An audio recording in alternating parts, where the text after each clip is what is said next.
西亚，第一站就是吉隆坡最具代表性的建筑，位于 KLCC 的石油双塔。这座建筑至今仍然是世界上最高的双子塔。它八角星的底座形状和直插云端的高塔造型，也让人不由自主联想到这个国家最普遍的宗教——伊斯兰教。不过酷热的天气下还是很难在室外久留，所以我们先躲进室内吃了一碗拉克萨和马来西亚的国民美食 Nasi Lemak 椰浆饭。被椰浆浸泡蒸煮过的饭通常会搭配三宝酱、小凤尾鱼、烤花生、鸡蛋和一个荤菜。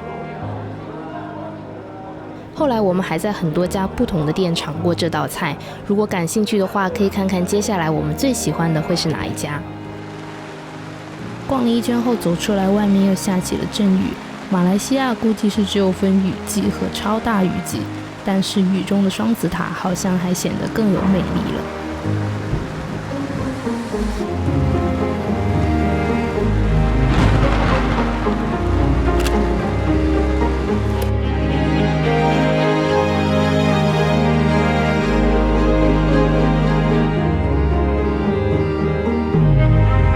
晚上我们打算到阿罗街觅食，这条街上有很多在揽客的店，没有太激起我们的兴趣。走到尽头，发现了一个卖 Ramly Burger， 一种马来西亚本土汉堡的小车摊，价格不是很贵，光看这个画面应该就能感受到他们的酱汁和配料放的有多夸张，所以很难优雅的吃完。不过热量炸弹有时候还是让人很快乐的。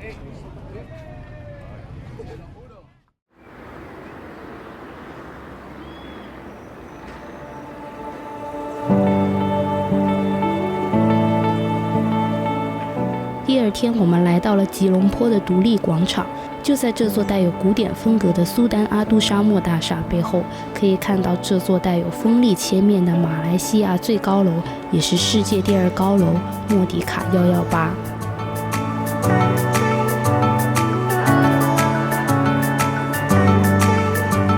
公共场合秀恩爱会被罚2千。吉隆坡觅食之旅还在继续，我们中午要去吃肉骨茶。因为穆斯林是不吃猪肉的，所以会看到这些基本都是华人餐厅。对广东人来说，这种感觉非常熟悉，不仅有凉茶，还会long woon，就是用热水烫碗的餐前仪式。我查到说肉骨茶就是因为当初下南洋的华人不太适应这里比较湿热的气候，所以呢他们就把药材做成了一种茶，应该有点像凉茶的东西，然后后来是有人发现它放到汤里也还不错，所以呢他们就发明了肉骨茶这种东西。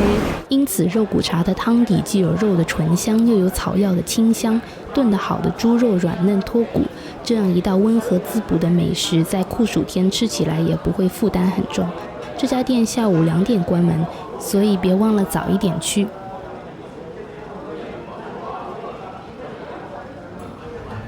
下一站我们来到了中央艺术坊，这里其实是一个主要售卖工艺品和纪念品的室内市场。这里有一家明信片店，有很多种类花样繁多的明信片可供挑选。不得不说，马来西亚的各种文创产品做得还挺不错的。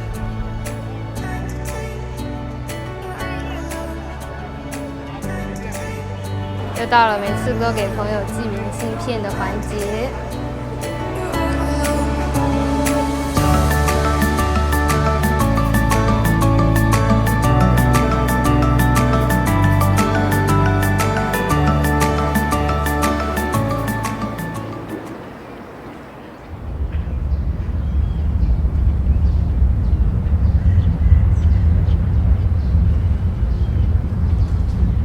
接下来我们要继续往吉隆坡城区的外围探索。我们坐车抵达了位于南边的马来西亚行政中心布查扎雅布城，而它最值得参观的应该就是如梦似幻的粉色清真寺。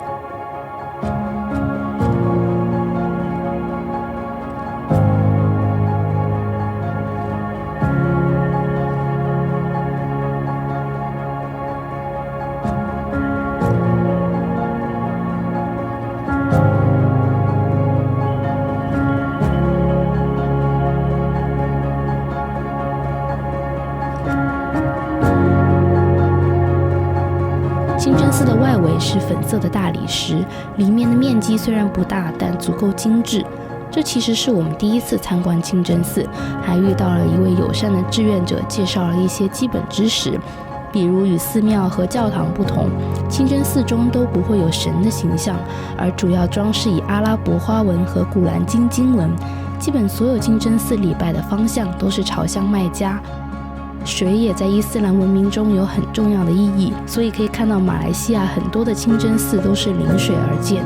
除了近距离欣赏，在湖对岸的公园和湖滨俱乐部也可以远眺这座建筑的全貌。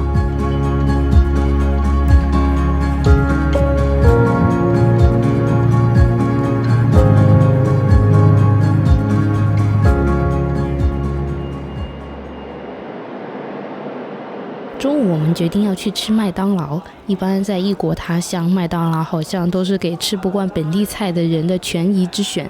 但是马来西亚的金拱门真的是我吃过几个国家中最好吃的之一，很脆很香，而它本土的椰浆饭和炸鸡腿本来就是经典 CP 组合，竞争如此激烈，麦当劳来了也得卷起来。Malaysia is good at making fried chicken, I think. 为了严谨起见，后来我们还有找开封菜做对比，结论就是建议冲麦门。在吉隆坡城区的北边，我们又到了另一大印度教的圣地黑风洞。为了抵达洞穴里的庙宇，首先需要穿过广场上数不胜数的鸽子，躲过若干只突然出现的猴子，再登上上百级的彩虹台阶。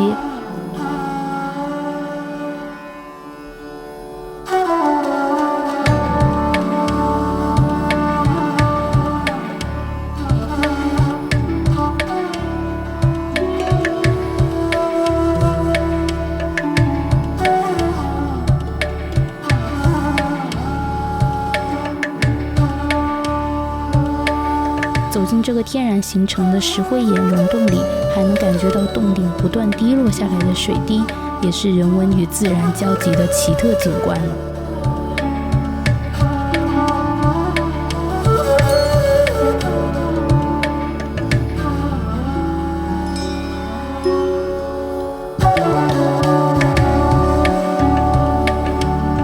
Okay, we survived Batu Caves. Okay, we made it back down already.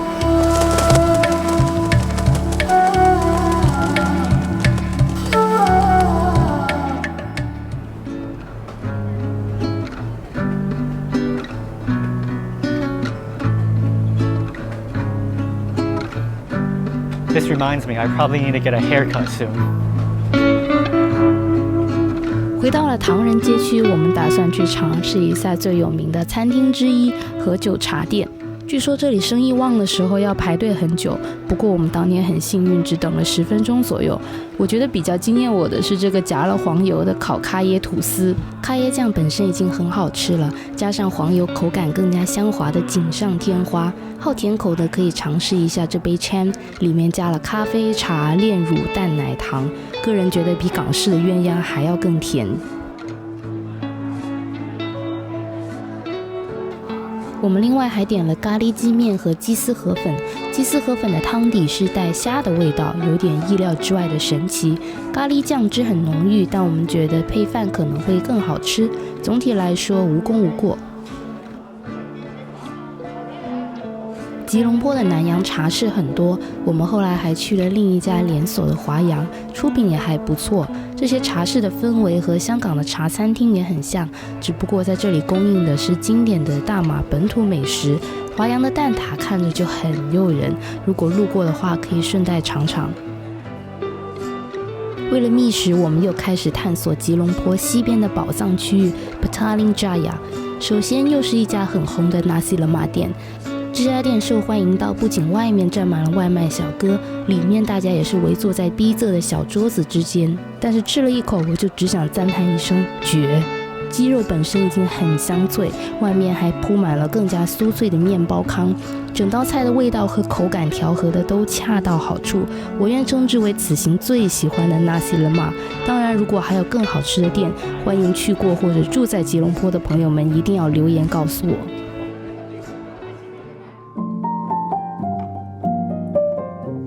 另外还有一家文具店，推荐喜欢手账和文创的朋友们一定要去看看。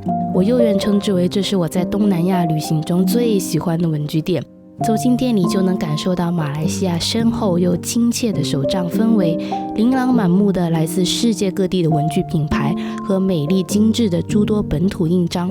更令人种草的其实是店里摆放的手账事例，让人觉得经营这家店的人不仅有独特的审美，而且一定很热爱生活。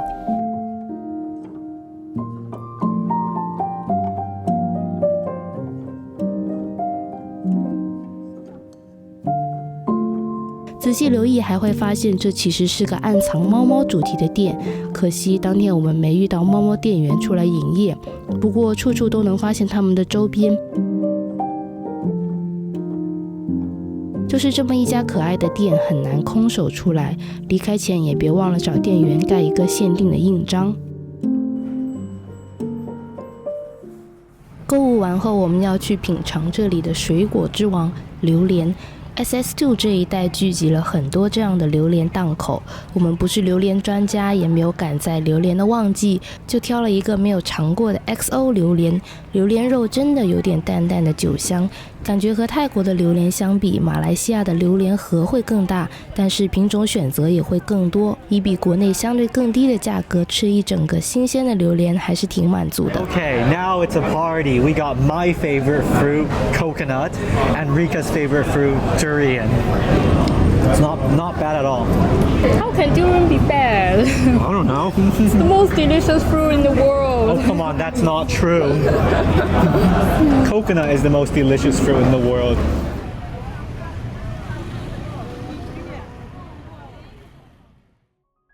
在离开吉隆坡前，最后一个让我们很惊喜的参观是不算太大众的联邦直辖清真寺。这座清真寺为到来的访客都安排了免费讲解的向导，全程带领我们游览每一处建筑的细节，解读宗教与文化背后的意义。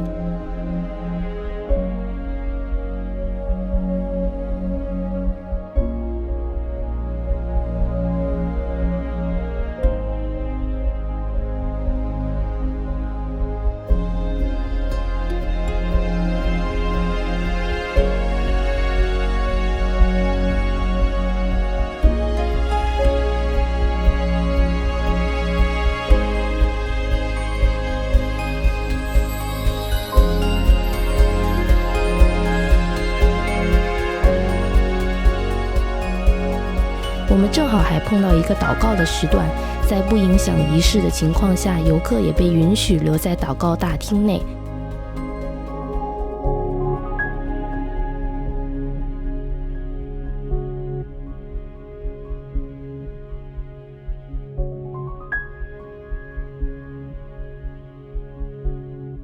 建筑本身就非常美轮美奂，而让我很感触的是，向导 Elena 说，他们很多人都会学习多种语言，他们希望人们参观这里不仅是走马观花，而是真的能去了解到背后的故事。这种真诚沟通与互相增进理解的魅力，在这里也许是个缩影，却让我真切地领悟到，或许正因如此，吉隆坡、马来西亚的多个民族在这里可以互相包容、和谐相处的真谛。从一个锡矿小镇发展到如今的国际都市，吉隆坡像其他的亚洲大城市一样方便、现代、充满活力，但从文化角度来看，又能看到多种文明在这里的交流、融合和共生，令人耳目一新。当然，也还有很多美食没来得及在视频中一一介绍。也许很多人仅仅把这里当作中转站，前往马来西亚和东南亚的其他旅游地，但这座城市本身仍然有它自己的独特之处。